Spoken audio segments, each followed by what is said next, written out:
이제 정모만 없애면 돼. 지연이처럼 처리해버리자. 정말 지연이도 우리가 죽인 거야? 당연하지. 내가 직접 차를 들이받았거든. 보험금 3억이나 되니까. 니들, 나 죽은 줄 알았지? 그리고 니들 말 다 들었다. 이야기 시작 전 무료 버튼인 구독하기 좋아요 눌러주세요. 감사합니다. 경상북도 깊숙한 산골 마을, 가을이 깊어가는 10월의 어느 오후였습니다.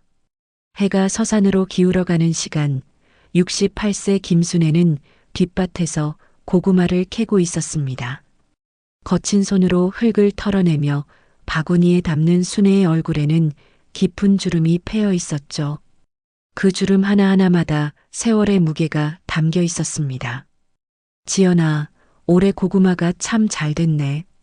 순애는 혼자 중얼거렸습니다. 벌써 1년이 지났건만 여전히 딸과 대화하는 습관을 버리지 못하고 있었어요. 교통사고로 하늘나라로 먼저 간 외동딸 지연. 45살의 한창 나이에 세상을 등지고 간 딸을 생각하면 가슴이 찢어질 듯 아팠습니다. 해가 완전히 서산 너머로 사라질 무렵 순애는 호미를 정리하고 집으로 향했습니다. 작은 시골집이지만 깔끔하게 정돈된 마당에는 코스모스가 바람에 흔들리고 있었어요. 지연이가 심었던 꽃들이 여전히 어머니를 지키고 있는 듯 했습니다. 저녁 준비를 하며 순애는 문득 딸의 웃음소리가 들리는 듯 했습니다. 부엌에서 설거지를 할 때면 지연이가 옆에서 제잘거리던 목소리가, 마루에 앉아 텔레비전을 볼 때면 딸이 어깨에 기대던 따뜻함이 그리워졌어요. 어머니, 안녕하세요. 대문 밖에서 익숙한 목소리가 들려왔습니다. 사위 박정호였어요. 45살의 정호는 키가 크고 단정한 모습이었지만 아내를 잃은 슬픔 때문인지 얼굴에는 늘 어두운 그림자가 드리워져 있었습니다. 어머니, 드릴 게 있어서 왔습니다. 정호는 공손한 말투로 인사하며 작은 보자기를 내밀었습니다. 안에는 순애가 좋아하는 약과가 들어 있었어요. 늘 이런 식으로 찾아와 작은 선물을 가져오곤 했습니다. 고마워라, 정호야. 들어와서 저녁이라도 먹고 가거라. 순애는 정호를 반갑게 맞아들였습니다. 딸을 잃은 슬픔을 함께 나누는 유일한 가족이었으니까요. 그런데 요즘 들어 정호의 모습에서 뭔가 변화를 느끼고 있었습니다. 예전처럼 지연 이야기를 하지 않게 되었고 가끔씩 보이는 표정이 예전과 달라 보였어요. 저녁상을 차리며 순애는 정호를 살펴봤습니다. 옷차림이 예전보다 단정해졌고 어쩐지 얼굴에도 생기가 도는 것 같았어요. 아내를 잃은 슬픔에서 조금씩 벗어나는 것일까요? 그렇다면 다행스러운 일이었습니다. 어머니, 요즘 많이 외로우시죠? 정우가 조심스럽게 물었습니다. 순애는 고개를 끄덕였어요. 늙으니 더 외롭구나. 지연이가 있을 때는 몰랐는데 저도 마찬가지입니다. 지연이 없는 집이 너무 허전해요. 그런데 정우의 말을 들으며 순애는 묘한 위화감을 느꼈습니다. 말은 그렇게 하지만 정우의 눈빛에서는 진정한 슬픔이 느껴지지 않았거든요. 오히려 어딘가 차갑고 계산적인 느낌이 들었습니다.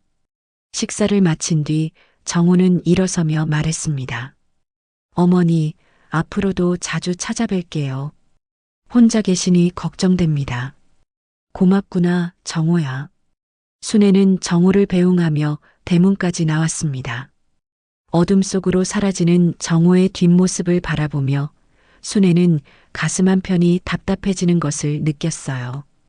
분명 고마운 사위였지만 요즘 들어 뭔가 석연치 않은 기분이 들었습니다.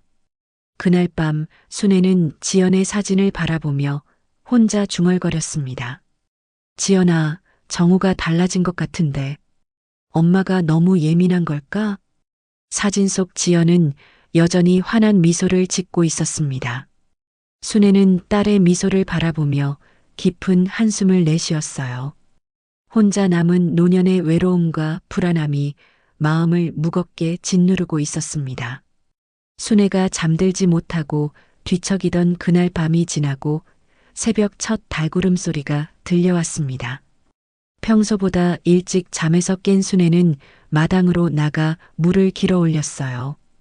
우물가에서 차가운 물을 떠올리며 어젯밤 정호에 대한 묘한 기분을 떨쳐내려 했지만 마음 한구석의 불안함은 쉽게 사라지지 않았습니다. 아이고, 나이 드니 이상한 생각만 드네. 순애는 혼잣말을 하며 고개를 저었어요. 사위를 의심하는 자신이 못되게 느껴졌거든요. 그런데 그날 오후 예상치 못한 일이 벌어졌습니다. 정우가 갑자기 찾아온 거예요. 평소 일주일에 한 번 정도 오던 정우가 하루 만에 다시 나타난 것이 이상했습니다. 어머니, 화장실 좀 빌려주세요. 정우는 급한 듯 말하며 집 안으로 들어갔습니다.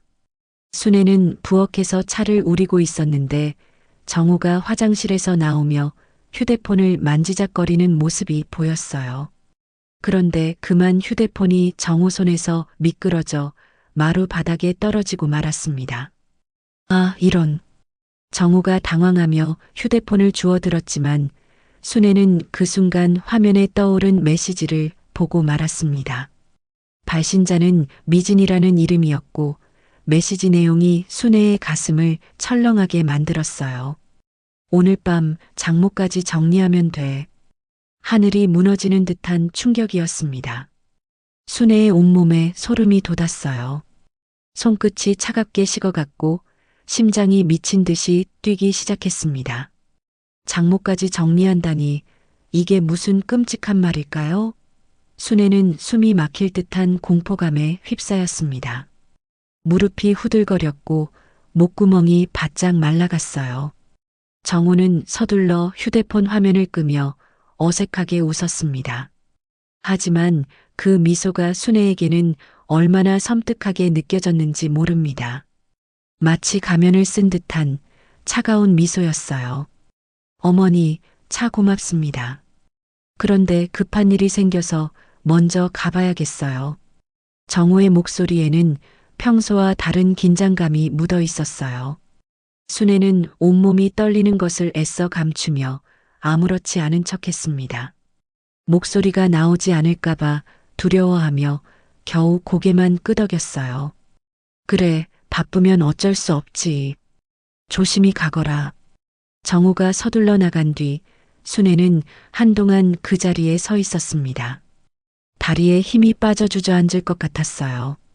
온몸이 부들부들 떨렸고 식은땀이 등줄기를 타고 흘러내렸습니다. 미진이라는 여자는 누구일까요? 그리고 장모까지 정리한다는 말은 도대체 무슨 의미일까요? 그 끔찍한 단어가 머릿속에서 맴돌며 순애를 괴롭혔습니다. 가슴이 조여오고 숨쉬기가 힘들어졌어요. 혹시 정우가 자신을 해치려는 건 아닐까요?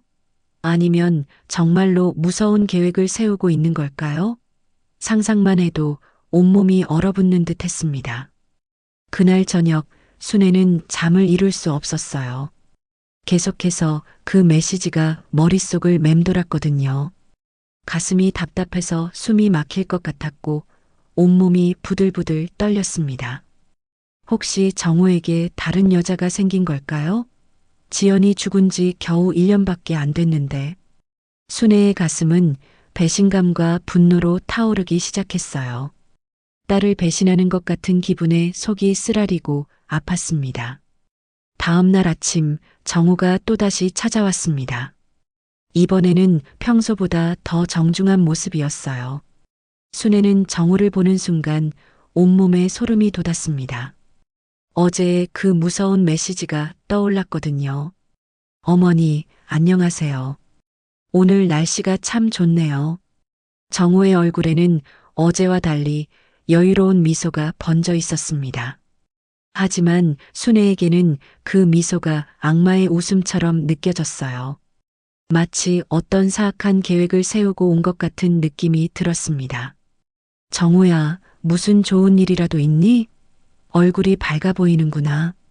순애는 떨리는 목소리를 애써 감추며 조심스럽게 물어봤습니다. 가슴이 두근두근 뛰고 손바닥에는 식은땀이 배어 나왔어요. 어머니, 제가 요즘 마음이 많이 무거웠거든요. 지연이 생각 때문에. 그런데 어제 좋은 분을 만났습니다. 절의 해암 스님이라고 하시는데 마음의 평안을 찾는데 도움이 될 거라고 하시더라고요. 순애는 고개를 끄덕였지만 속으로는 의아함과 공포가 뒤섞여 있었습니다. 정우가 종교에 관심을 가진 적이 없었거든요. 지연이가 살아있을 때도 교회나 절에 가자고 하면 항상 핑계를 댔던 사람이었는데 이제 와서 갑자기 절 이야기를 하다니 분명 뭔가 숨겨진 의도가 있을 거라는 생각이 들었어요. 그래서 어머니께 제안을 드리고 싶습니다. 이번 주말에 저와 함께 그 절에 가보시면 어떨까요? 해암 스님께 기도를 드리면 마음이 편해질 겁니다. 지연이를 위해서도 좋을 것 같고요. 정호의 제안에 순애는 온몸이 얼어붙는 것을 느꼈습니다. 어제 본 그 끔찍한 메시지가 떠올랐거든요. 혹시 이것도 그 무서운 계획의 일부인 걸까요? 절이라는 외진 곳으로 데려가려는 속셈은 아닐까요? 순애의 머릿속은 온갖 두려운 상상으로 가득 찼습니다. 하지만 거절할 뚜렷한 이유도 없었고 자신의 의심을 드러낼 수도 없었어요. 오히려 태연한 척하며 진실을 알아보는 게 나을 것 같았습니다. 그래, 좋구나. 지연이를 위해 기도를 드리는 것도 좋겠다. 순애가 승낙하자 정호의 눈에 순간 알 수 없는 빛이 스쳤습니다. 만족스러운 듯한 그러면서도 어딘가 차갑고 섬뜩한 시선이었어요. 순애는 그 순간 온몸에 소름이 돋는 것을 느꼈습니다. 그럼 이번 주 일요일에 제가 모시러 오겠습니다.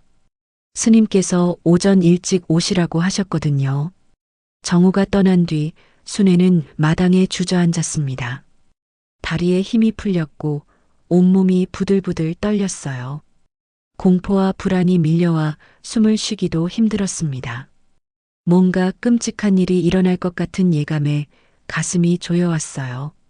그날 밤 순애는 지연의 사진 앞에서 오랫동안 울었습니다. 눈물이 강물처럼 흘러내렸고 가슴이 찢어질 듯 아팠어요. 지연아, 엄마가 위험에 빠진 것 같다. 정우가 이상해졌어. 엄마를 도와줘, 지연아. 사진 속 지연은 여전히 환하게 웃고 있었지만 순애의 마음은 절망과 공포로 가득 찼습니다. 토요일 밤 순애는 결국 한잠도 자지 못했습니다. 침대에 누워서도 계속 뒤척였고 정호의 그 무서운 메시지가 머릿속에서 맴돌았어요. 장모까지 정리하면 되라는 말이 귓가에서 계속 울려댔습니다.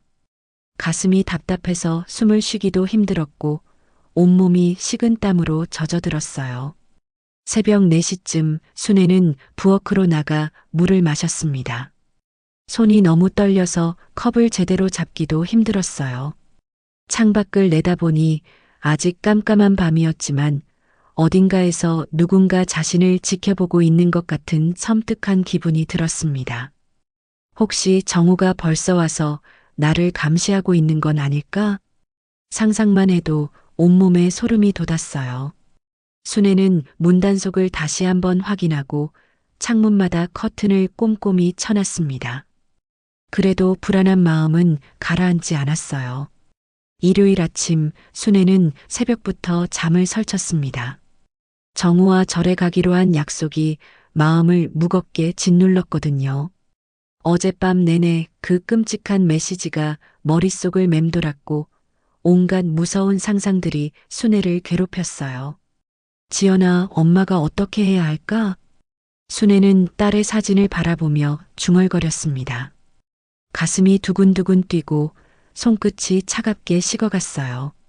하지만 이대로 숨어 있을 수만은 없었습니다. 진실을 알아야 했거든요. 오전 9시 정우가 차를 몰고 왔습니다. 평소보다 단정하게 차려입은 모습이었지만 순애에게는 그 모든 것이 가식으로 보였어요. 어머니, 준비되셨어요? 스님께서 일찍 오시라고 하셨거든요. 그래, 가자꾸나. 순애는 떨리는 마음을 애써 감추며 차에 올랐습니다. 창밖으로 스쳐 지나가는 풍경들이 마치 마지막 이별인 양 슬프게 느껴졌어요. 절까지 가는 길은 굽이굽이 산길이었습니다.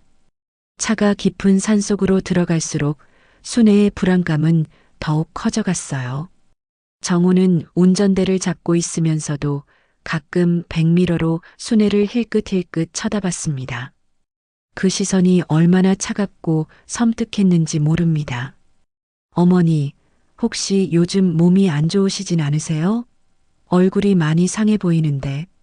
정우의 말에 순애는 깜짝 놀랐습니다. 마치 자신의 상태를 확인하는 듯한 말투였거든요.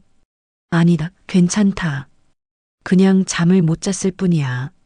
그러시군요. 오늘 스님께 기도를 드리시면 마음이 한결 편해지실 겁니다. 정우의 목소리에는 묘한 확신이 담겨 있었어요. 마치 오늘 모든 것이 끝날 거라는 듯한 어조였습니다. 1시간을 달려 도착한 절은 깊은 산중에 자리 잡고 있었습니다. 고즈넉하고 아름다운 곳이었지만 순애에게는 왠지 음산하고 을씨년스럽게 느껴졌어요. 주변에는 사람의 기척이 거의 없었고 혹시 무슨 일이 생겨도 도움을 요청할 곳이 없어 보였습니다. 자, 어머니. 도착했습니다. 정우는 친절하게 순애의 손을 잡아주며 차에서 내리도록 도왔습니다. 하지만 그 손길이 순애에게는 얼마나 차갑게 느껴졌는지 모릅니다. 마치 독사가 감고 있는 것 같은 기분이었어요. 절 마당은 고요했습니다. 가을바람이 불어와 낙엽들이 바스락거렸고 어디선가 풍경 소리가 쓸쓸하게 들려왔어요. 순애는 그 적막함 속에서 더욱 큰 두려움을 느꼈습니다. 해암 스님께서 저쪽 요사체에 계십니다. 가보시죠. 정우는 순애를 이끌며 절 뒤편으로 향했습니다. 그런데 요사체 앞에서 한 명의 스님이 나타났어요. 나이는 60대 정도로 보였고 깊은 눈빛이 인상적이었습니다. 해암 스님이십니다, 어머니. 정우가 소개하자 스님은 합장하며 인사했습니다. 어르신, 멀리 오시느라 수고 많으셨습니다. 제가 해암입니다. 스님의 목소리는 차분하고 따뜻했습니다. 하지만 순애는 스님의 눈빛에서 뭔가 특별한 것을 감지했어요. 마치 모든 것을 꿰뚫어 보는 듯한 시선이었습니다. 스님, 저희 장모님께서 딸을 잃고 많이 힘들어하고 계셔서 모시고 왔습니다. 정우가 공손하게 말하자 스님은 고개를 끄덕였습니다. 그러시군요. 자식을 잃은 부모의 마음은 하늘보다 무겁고 바다보다 깊습니다. 어르신, 잠깐 저와 따로 이야기하시겠습니까? 스님의 제안에 정우의 얼굴이 순간 굳어졌습니다. 계획과 다른 상황이 벌어지고 있었거든요. 스님, 저도 함께. 아니요, 잠시만 어르신과 단둘이 이야기하겠습니다. 사위분은 저쪽 마당에서 잠깐 기다려주세요. 스님의 말에는 거부할 수 없는 권위가 담겨 있었습니다. 정우는 어쩔 수 없이 물러설 수밖에 없었어요. 스님은 순애를 조용한 방으로 이끌었습니다. 방 안에는 불상이 모셔져 있었고 은은한 향 냄새가 감돌았어요. 어르신, 앉으세요. 순애가 방석에 앉자 스님은 그녀를 유심히 바라봤습니다. 그 시선이 순애의 마음 깊숙한 곳까지 들여다보는 듯 했어요. 어르신께서는 지금 무엇을 두려워하고 계십니까? 갑작스러운 질문에 순애는 깜짝 놀랐습니다. 스님이 어떻게 자신의 마음을 알았을까요? 스님, 저는... 순애는 말을 머뭇거렸습니다. 하지만 스님의 따뜻한 눈빛을 보니 마음이 놓이는 것 같았어요. 두려워하지 마세요. 진실은 반드시 드러나게 되어 있습니다. 스님은 조용히 말하며 작은 쪽지를 순애에게 건넸습니다. 순애는 떨리는 손으로 쪽지를 받아들었어요. 쪽지를 펼쳐보는 순간 순애의 온몸에 전율이 흘렀습니다. 거기에는 이렇게 적혀 있었거든요. 사위를 믿지 말라. 순애의 심장이 쿵 내려앉았습니다. 숨이 막힐 듯한 충격이었어요. 스님이 어떻게 이런 것을 알고 있을까요? 손이 부들부들 떨렸고 온몸에 소름이 돋았습니다. 스님, 이게 무슨... 조용히 하세요. 위험이 다가오고 있습니다. 스님의 목소리는 낮았지만 단호했습니다. 그 순간 밖에서 발걸음 소리가 들려왔어요. 어머니, 무슨 얘기 들으셨어요? 정우가 뒤에서 다가와 어깨를 툭 치며 미소 지었습니다. 하지만 그 미소 뒤에 숨겨진 차가운 눈빛을 순애는 놓치지 않았어요. 정우의 눈이 번뜩이는 순간 순애는 온몸이 얼어붙는 것을 느꼈습니다. 순애는 스님의 쪽지를 주머니 깊숙이 숨기며 마음을 가라앉히려 했습니다. 하지만 사위를 믿지 말라는 경고가 머릿속에서 계속 맴돌았어요. 손끝이 차갑게 식어갔고 온몸에 식은 땀이 흘렀습니다. 정우의 발걸음 소리가 점점 가까워지는 것이 마치 죽음의 전령처럼 들렸어요. 이제 정말 끝인가? 지연아, 엄마도 곧 너한테 갈 것 같다. 순애의 가슴에는 절망과 공포가 뒤섞여 있었습니다. 정우의 그림자가 방문에 드리워지는 순간 순애는 온몸이 얼어붙는 것을 느꼈어요. 이제 더 이상 도망갈 곳이 없다는 생각에 숨이 막혔습니다. 그냥 마음의 평안을 찾는 법에 대해 말씀해 주셨습니다. 순애는 애써 태어난 척하며 대답했습니다. 하지만 손 안에 꽁꽁 쥐고 있는 쪽지 때문에 온몸이 떨리고 있었어요. 정호의 눈빛이 의심스럽게 자신을 훑어보는 것이 느껴졌습니다. 그렇군요. 스님, 감사합니다. 정호는 스님에게 공손히 인사했지만 목소리에는 묘한 긴장감이 배어 있었어요. 해암 스님은 아무 말 없이 고개만 끄덕였습니다. 그럼 저희는 절 구경을 좀 하다가 가겠습니다. 정호가 순애의 팔을 잡으며 일어섰습니다.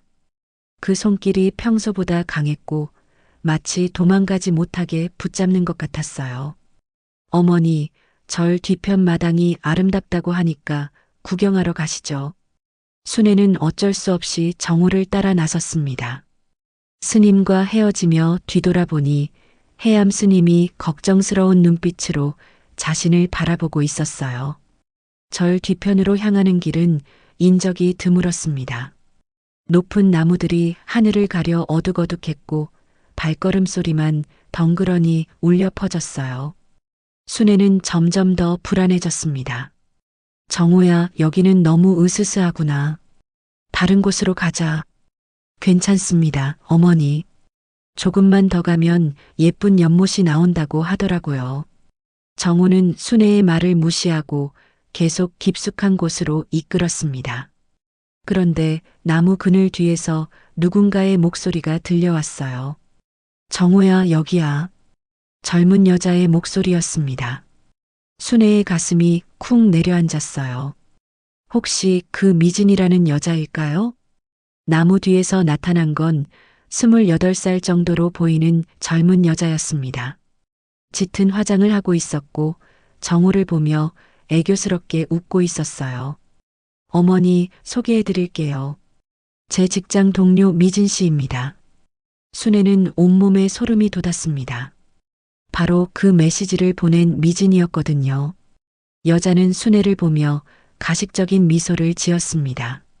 어머니, 안녕하세요. 정호 씨한테 많은 얘기 들었어요.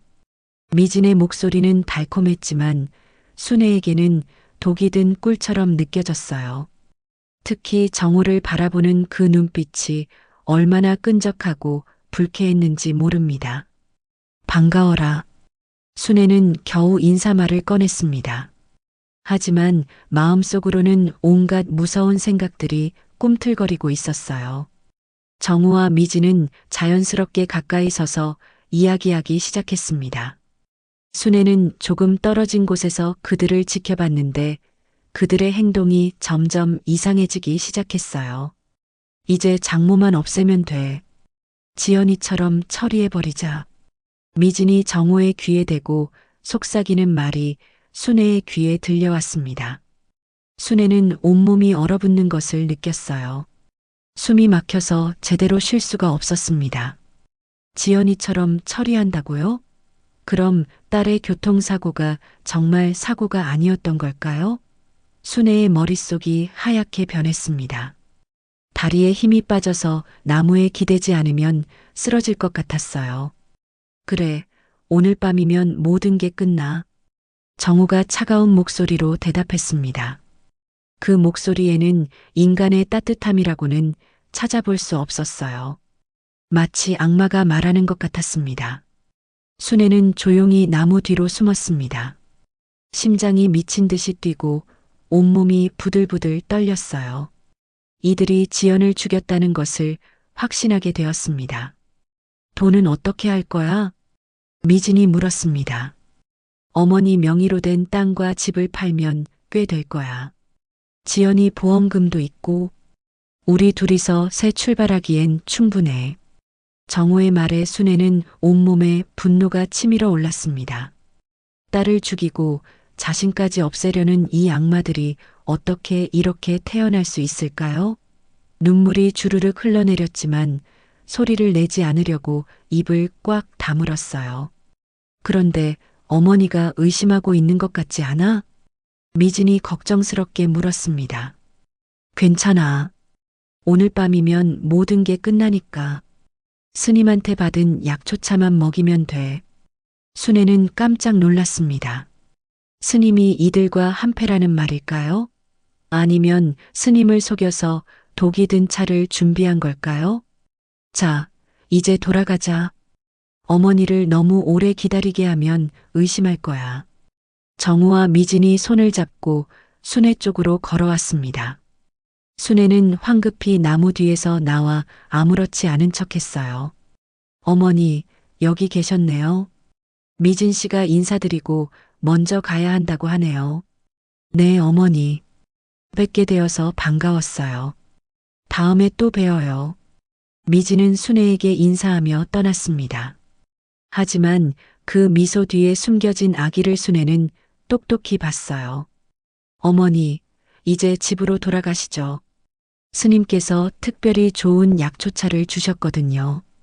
오늘 밤에 드시면 마음이 편해지실 거예요. 정우가 품에서 작은 봉지를 꺼내 보였습니다.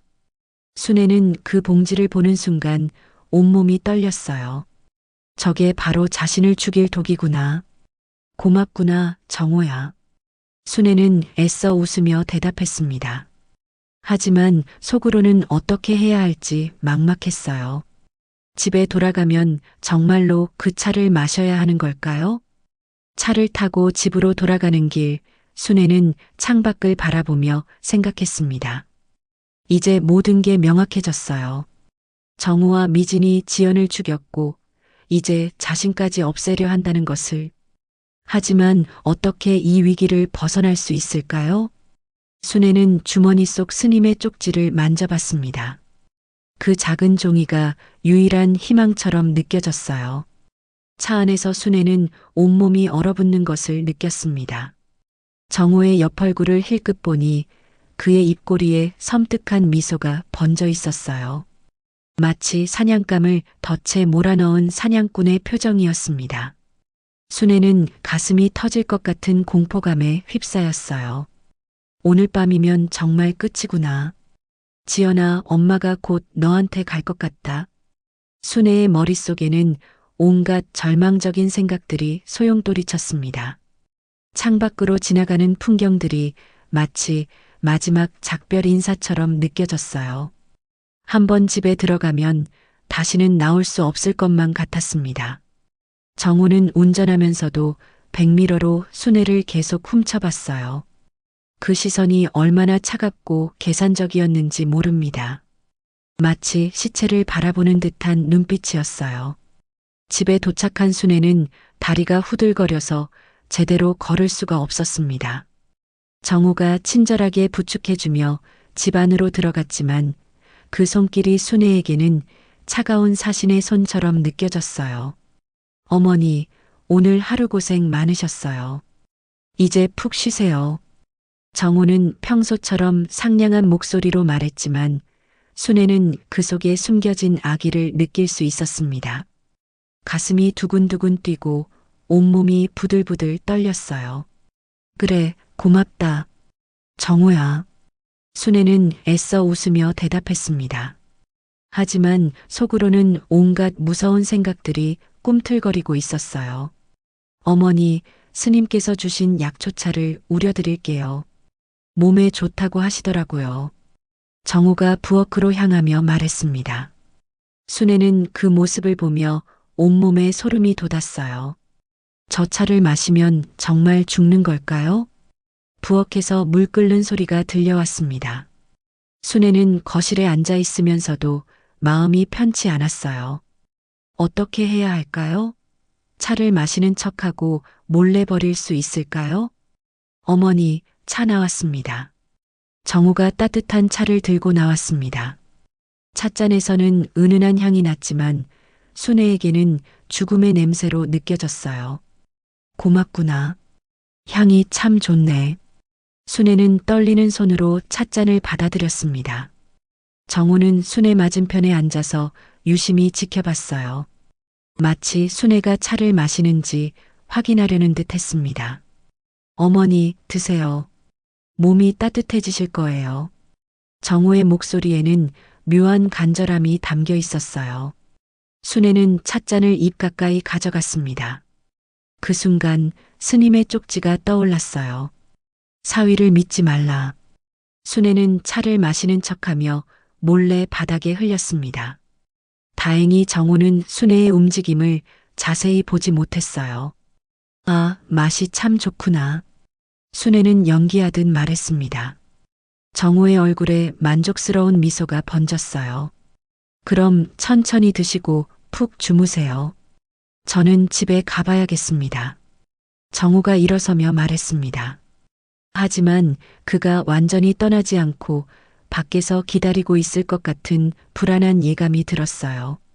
그래, 조심히 가거라. 순애는 정우를 배웅하며 대문까지 나갔습니다. 정우의 차가 사라진 뒤에도 순애는 한동안 밖을 살펴봤어요. 혹시 어딘가에 숨어서 자신을 감시하고 있는 건 아닐까요? 집 안으로 들어온 순애는 문을 꼼꼼히 잠갔습니다. 하지만 마음은 전혀 놓이지 않았어요. 오히려 더 큰 불안감이 밀려왔습니다. 지연아, 엄마가 어떻게 해야 할까? 순애는 딸의 사진을 바라보며 눈물을 흘렸습니다. 이제 모든 진실을 알게 되었지만 어떻게 이 위험에서 벗어날 수 있을까요? 시간이 지나자 순애는 점점 더 불안해졌습니다. 정우가 차의 효과를 확인하러 다시 올 것 같았거든요. 과연 언제 나타날까요? 밤 10시쯤 예상했던 대로 정우가 다시 나타났습니다. 현관문을 두드리는 소리가 들려왔어요. 어머니, 괜찮으세요? 약간 걱정이 되어서 왔습니다. 정우의 목소리였습니다. 순애는 재빨리 침대에 누워 잠든 척했어요. 정우가 열쇠로 문을 열고 들어오는 소리가 들렸습니다. 어머니? 정우가 안방으로 들어왔습니다. 순애는 숨을 죽이고 잠든 척 연기했어요. 정우는 순애 가까이 다가와서 맥박을 짚어봤습니다. 이상하네. 아직 살아있어? 정우가 중얼거렸습니다. 그 목소리는 실망스러워하는 투조였어요. 순애는 온몸에 소름이 돋았지만 계속 잠든 척했습니다. 정우는 한동안 순애를 지켜봤습니다. 그러다가 휴대폰을 꺼내 누군가에게 전화를 걸었어요. 미진아, 이상해. 아직 효과가 없어. 뭐, 그럴 리 없는데. 양이 부족했나? 전화 너머에서 미진의 목소리가 들려왔습니다. 아니면 의심해서 안 마신 걸까? 그럼 어떻게 할 거야? 다른 방법을 써야겠어. 내일 밤에 직접. 정우의 말이 끊어졌습니다. 순애는 가슴이 터질 것 같았어요. 이들이 내일 밤에 직접 자신을 해치러 올 거라는 뜻이었거든요. 알겠어. 내일 밤에 확실히 끝내자. 정우가 전화를 끊고 순애를 다시 한번 내려다봤습니다. 그 시선이 얼마나 차갑고 무서웠는지 모릅니다. 내일이면 모든 게 끝이야, 어머니. 정우가 속삭이듯 말하고는 방을 나갔습니다. 현관문이 닫히는 소리가 들린 뒤에도 순애는 한동안 움직일 수 없었어요. 정우가 완전히 떠난 것을 확인한 뒤 순애는 벌떡 일어났습니다. 온몸이 부들부들 떨렸고 식은땀이 등줄기를 타고 흘렀어요. 어떻게 하지? 내일 밤이면 정말 죽는 거구나. 순애는 절망에 빠졌습니다. 경찰에 신고할까 생각해봤지만 증거가 없었어요. 누가 믿어줄까요? 그때 순애는 주머니에서 스님의 쪽지를 꺼냈습니다. 사위를 믿지 말라는 경고와 함께 뒷면에 작은 글씨로 뭔가 더 적혀 있는 것을 발견했어요. 위험하면 절로 오라. 순애의 눈에 희망이 보였습니다. 스님이 도와줄 수 있을까요? 하지만 어떻게 절까지 갈 수 있을까요?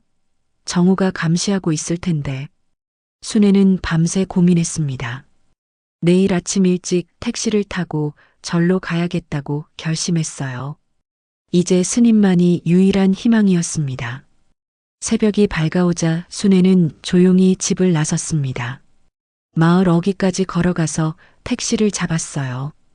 혹시 정우가 따라올까봐 계속 뒤를 돌아봤지만 다행히 아무도 없었습니다. 기사님, 산중절로 가주세요. 급한 일이 있어서요. 네, 알겠습니다. 택시가 출발하자 순애는 조금 안심이 되었습니다. 하지만 정말로 스님이 자신을 도와줄 수 있을까요? 불안한 마음을 안고 순애는 절로 향했습니다. 택시 안에서 순애는 손에 땀을 쥐고 있었습니다. 창밖으로 스쳐 지나가는 산길이 마치 지옥으로 향하는 길처럼 느껴졌어요. 혹시 정우가 뒤따라오고 있는 건 아닐까요? 백미러를 통해 뒤를 확인했지만 다행히 아무도 없었습니다. 정말 스님이 나를 도와줄 수 있을까? 아니면 이것도 함정인 걸까? 온갖 불안한 생각들이 머릿속을 휘몰아쳤습니다. 만약 스님마저 정우 편이라면? 그럼 정말 아무도 믿을 수 없는 거였어요. 순애는 온몸이 떨리는 것을 느꼈습니다. 택시기사가 백미러로 순애를 쳐다봤어요. 손님, 많이 급하신가 봐요. 괜찮으세요? 네. 급한 일이 있어서요. 순애는 떨리는 목소리로 대답했습니다. 지금이라도 차에서 내려서 경찰서로 가야 하는 건 아닐까요?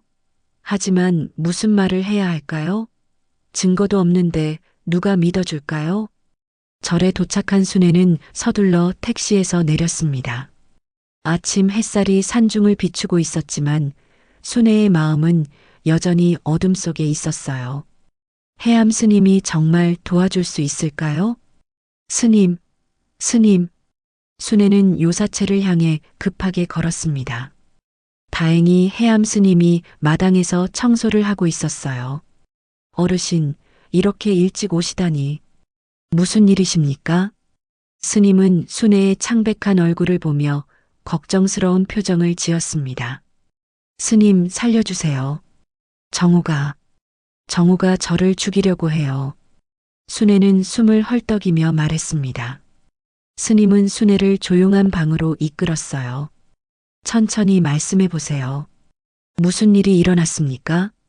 순애는 어젯밤에 일어난 모든 일을 스님에게 털어놨습니다. 정우와 미진의 대화, 독이 든 차, 그리고 오늘 밤에 있을 계획까지 모든 것을 다 말했어요. 스님은 고개를 끄덕이며 순애의 이야기를 들었습니다. 역시 그럴 줄 알았습니다. 어르신의 사위에게서 악한 기운이 느껴졌거든요. 스님은 어떻게 아셨어요? 며칠 전에 그 사람이 혼자 왔었습니다. 독이 든 약초를 달라고 하더군요. 나이 든 어머니가 치매로 고생하고 있어서 편안하게 해드리고 싶다면서. 순애는 깜짝 놀랐습니다. 정우가 스님을 속여서 독을 구한 거였군요. 저는 그런 일은 할 수 없다고 거절했습니다. 그런데 그 사람 눈빛이 얼마나 무서웠는지 분명 나쁜 일을 꾸미고 있다는 걸 직감했어요. 그래서 저에게 경고해 주신 거군요. 그렇습니다. 하지만 이제 더 큰 위험이 다가오고 있어요. 자식을 잃은 슬픔에 갇히면 진실을 못 봅니다. 이제는 눈을 뜨셔야 합니다. 스님의 목소리는 엄숙했습니다. 원망이 아니라 정의로 싸우십시오. 딸의 억울함을 풀어주셔야 합니다. 순애는 눈물을 흘리며 고개를 끄덕였습니다. 스님의 말이 가슴에 깊이 와닿았어요. 하지만 어떻게 해야 할까요? 증거도 없고 경찰이 믿어줄까요? 걱정하지 마세요. 제가 도와드리겠습니다. 스님은 작은 녹음기를 꺼내 보였습니다. 이걸로 그들의 대화를 녹음하는 겁니다. 자백을 받아내야 해요. 녹음기를요? 하지만 어떻게? 어르신께서 미끼가 되셔야 합니다. 오늘 밤 집에 돌아가셔서 죽은 척 하는 거예요. 순애는 온몸이 떨렸습니다. 너무 위험한 계획 같았거든요. 무서우시겠지만 이것이 유일한 방법입니다. 제가 숨어서 지켜보고 있을 테니 걱정하지 마세요. 스님의 말에 순애는 용기를 얻었습니다. 딸의 억울함을 풀기 위해서라면 어떤 위험도 감수해야겠다고 생각했어요. 알겠습니다. 해보겠어요. 좋은 마음가짐입니다. 그런데 한 가지 더 준비해야 할 것이 있어요. 스님은 순애에게 작은 알약을 건넸습니다. 이건 가사 상태를 일으키는 약입니다. 먹으면 맥박이 거의 멈춘 것처럼 보여요. 하지만 완전히 안전하니 걱정하지 마세요. 순애는 떨리는 손으로 알약을 받았습니다. 언제 먹으면 되나요? 그들이 집에 도착하기 직전에 드세요. 그러면 완전히 죽은 것처럼 보일 겁니다. 스님은 자세한 계획을 설명해 줬습니다. 순애는 집에 돌아가서 평소처럼 생활하다가 저녁에 정우가 올 때 약을 먹고 죽은 척하는 거였어요. 그러면 정우와 미진이 방심하고 진실을 털어놓을 거라고 했습니다. 스님께서 정말 와주실 거죠? 물론입니다. 제가 경찰과 함께 갈 테니 걱정하지 마세요. 순애는 스님을 믿기로 했습니다. 이제 더 이상 피해자로만 살 수는 없었어요. 딸의 진실을 밝혀내고 정의를 실현해야 했습니다. 감사합니다, 스님. 정말 고맙습니다. 천만의 말씀입니다. 악은 반드시 응징받아야 해요. 순애는 스님과 작별하고 다시 택시를 타고 집으로 돌아갔습니다. 가는 동안 마음이 조금씩 단단해지는 것을 느꼈어요. 더 이상 두려워하지 않기로 했습니다. 집에 도착한 순애는 평소처럼 집안일을 했습니다. 하지만 마음속으로는 계속 준비를 하고 있었어요. 녹음기를 침대 옆에 숨겨두고 알약도 손에 닿는 곳에 두었습니다. 저녁 시간이 다가오자 순애는 점점 긴장되기 시작했어요. 정말로 계획대로 될 수 있을까요?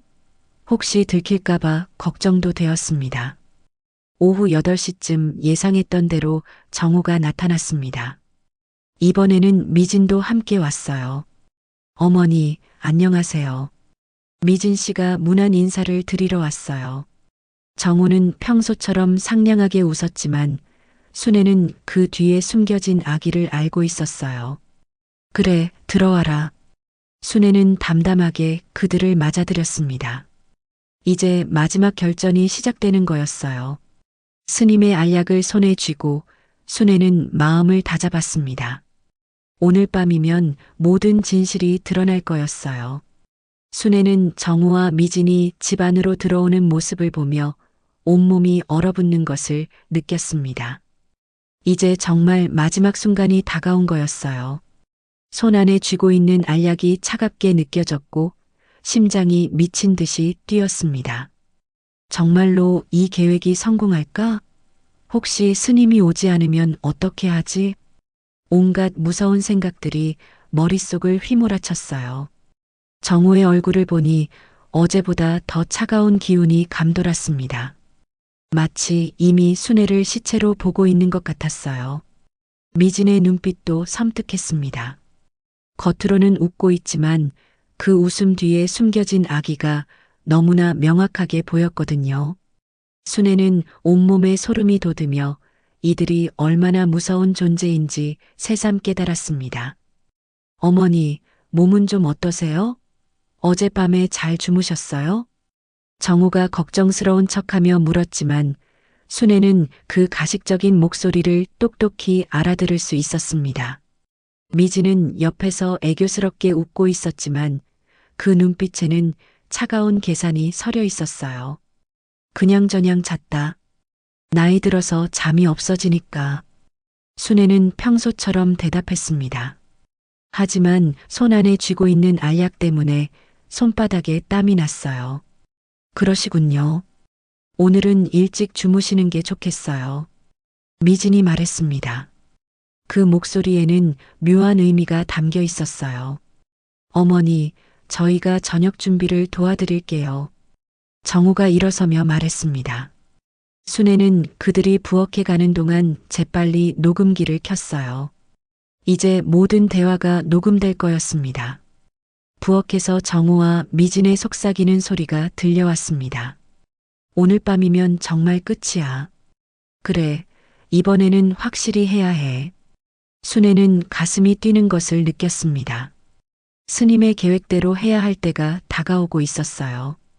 저녁을 먹는 동안 정우와 미진은 평소보다 더 친절했습니다. 하지만 순애는 그들의 진짜 속셈을 알고 있었어요. 어머니, 오늘 차를 또 우려드릴게요.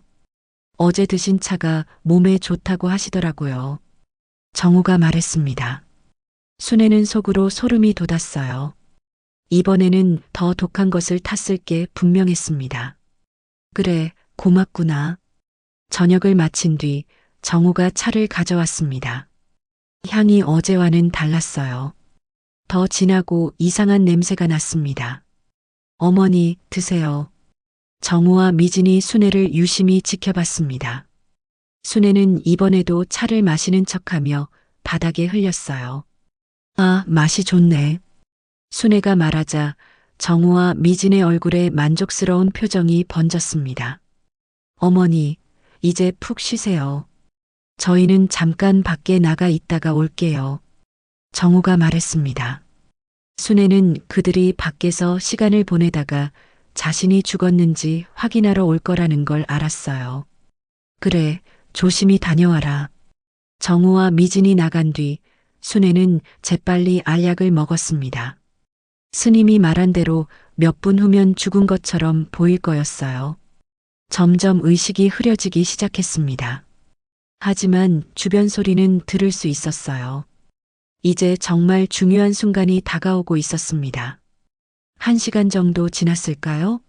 현관문이 열리는 소리가 들렸습니다. 어머니, 어머니. 정우가 순애를 부르는 소리였어요. 하지만 순애는 움직일 수 없었습니다. 이상해, 대답이 없어. 미진의 목소리가 들렸습니다. 안방으로 가보자. 발걸음 소리가 가까워졌습니다.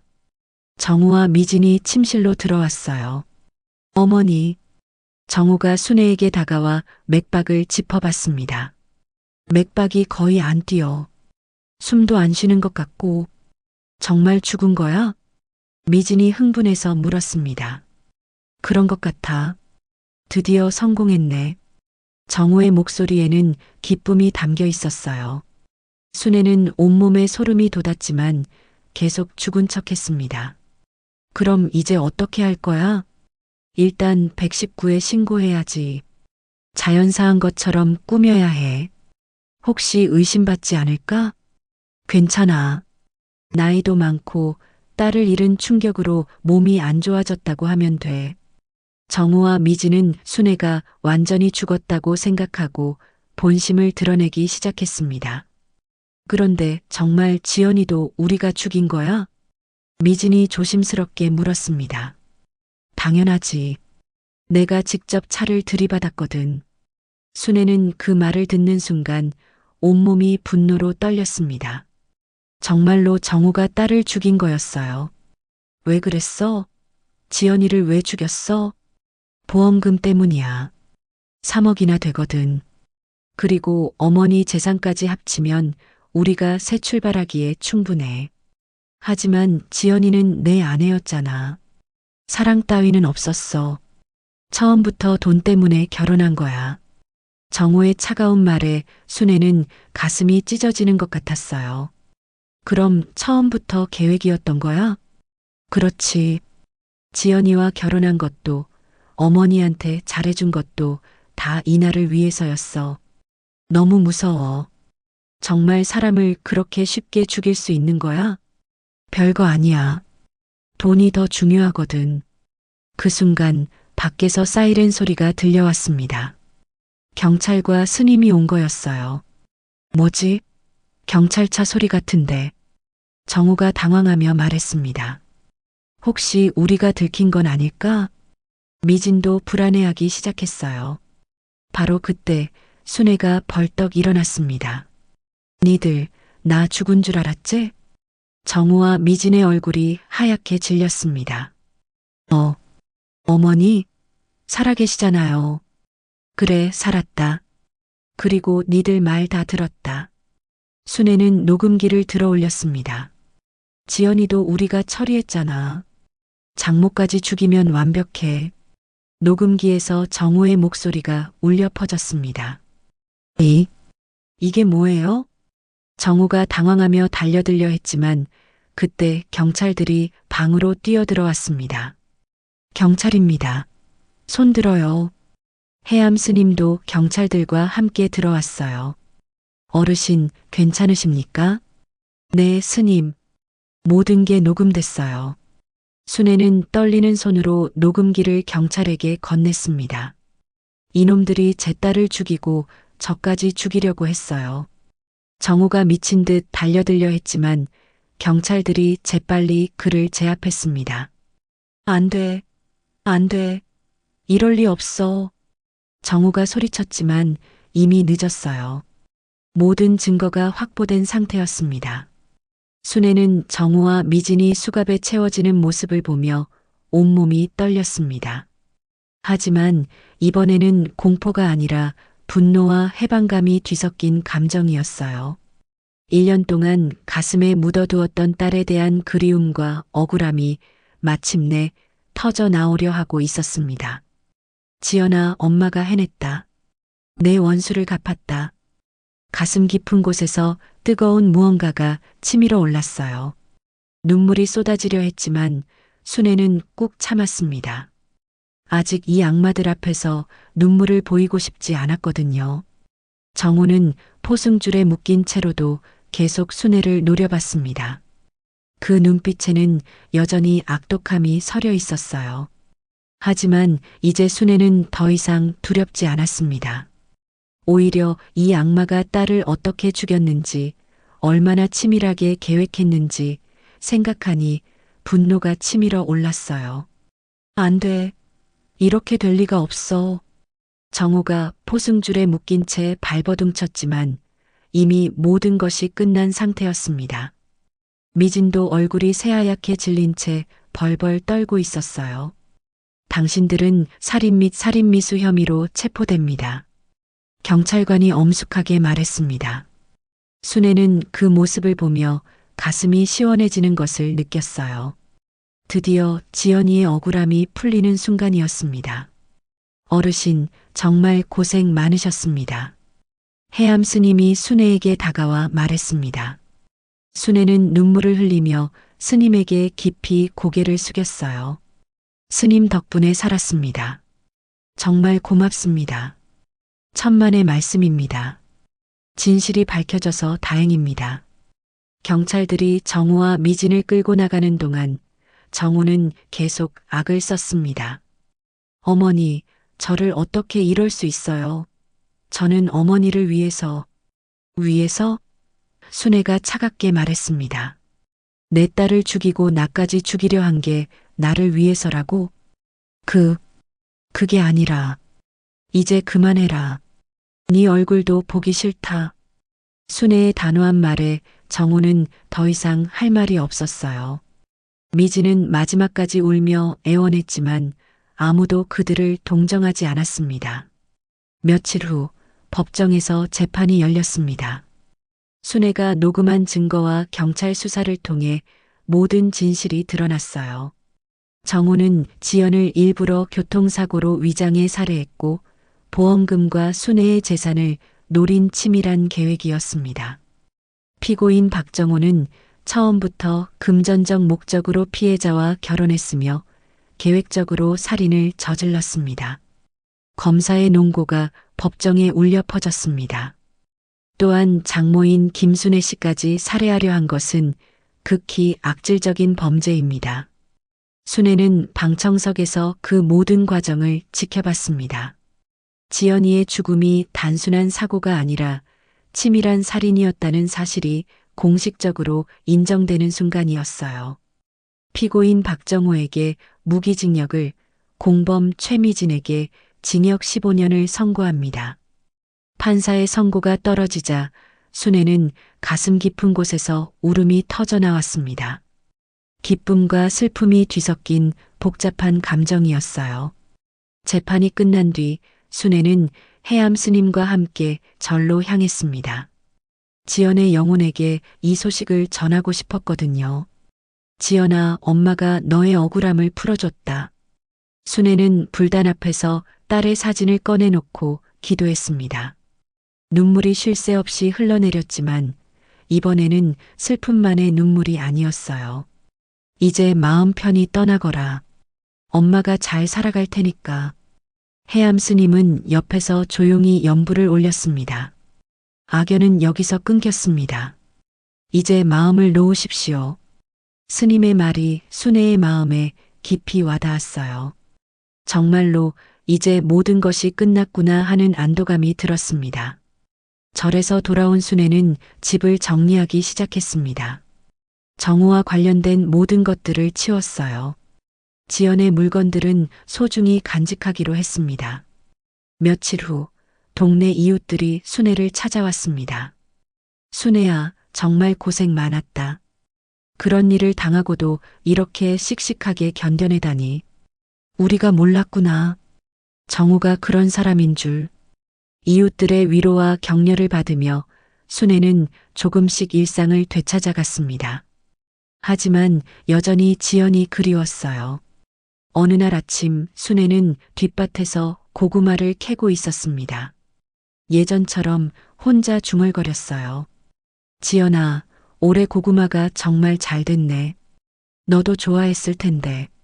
그런데 이번에는 달랐습니다. 딸이 정말 떠났다는 것을 받아들일 수 있게 되었어요. 그리고 딸의 억울함이 풀렸다는 위안도 있었습니다. 이제 엄마가 혼자서도 잘 살아볼게. 너는 걱정하지 말고. 바람이 불어와 순애의 머리카락을 살짝 스쳐갔습니다. 마치 지연이가 마지막 인사를 하는 것 같았어요. 저녁 때 순애는 해암 스님이 주신 차를 우려 마셨습니다. 마음이 평온해지는 느낌이었어요. 더 이상 두려움이나 불안감은 없었습니다. 지연아, 이제 정말 안녕. 순애는 딸의 사진에 대고 마지막 인사를 했습니다. 그리고 사진을 곱게 정리해서 서랍에 넣었어요. 밤이 깊어가자 순애는 창밖을 바라봤습니다. 별들이 반짝이고 있었어요. 지연이도 저 별들 중 하나가 되어 자신을 지켜보고 있을 것 같았습니다. 내일부터는 새로운 시작이구나. 순애는 혼잣말을 하며 잠자리에 들었습니다. 오랜만에 편안한 잠이 될 것 같았어요. 새벽이 밝아오자 순애는 일찍 일어나 마당을 쓸었습니다. 상쾌한 아침 공기가 폐 속 깊이 들어왔어요. 이웃집 할머니가 담장 너머로 인사했습니다. 순애야, 일찍 일어났네. 네, 할머니. 오늘도 좋은 하루 되세요. 순애는 환하게 웃으며 인사했습니다. 진심에서 우러나온 웃음이었어요. 밭으로 향하는 길에 순애는 하늘을 올려다봤습니다. 지연아, 엄마는 이제 괜찮다. 너도 편히 쉬어라. 삶은 여전히 고되고 외로웠지만 순애의 가슴에는 새로운 용기와 평온이 자리 잡았습니다. 더 이상 두려워하지 않았어요. 진실을 밝혀낸 자신감과 딸의 억울함을 풀어준 보람이 순애를 지켜주고 있었습니다. 호미를 쥔 순애의 손은 여전히 거칠었지만 그 손에는 새로운 희망이 담겨 있었습니다.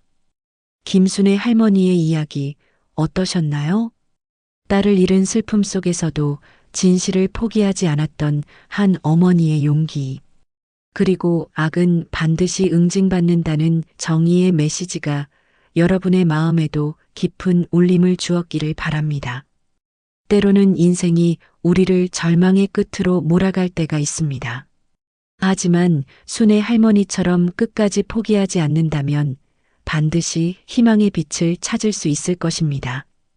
오늘 이야기가 여러분에게 작은 위로와 용기가 되었다면 구독 버튼과 좋아요를 눌러주세요. 그리고 댓글로 여러분의 소중한 생각도 들려주시면 감사하겠습니다. 다음 시간에도 여러분의 마음을 따뜻하게 해줄 감동적인 이야기로 찾아뵙겠습니다. 건강하시고 항상 행복하세요. 감사합니다.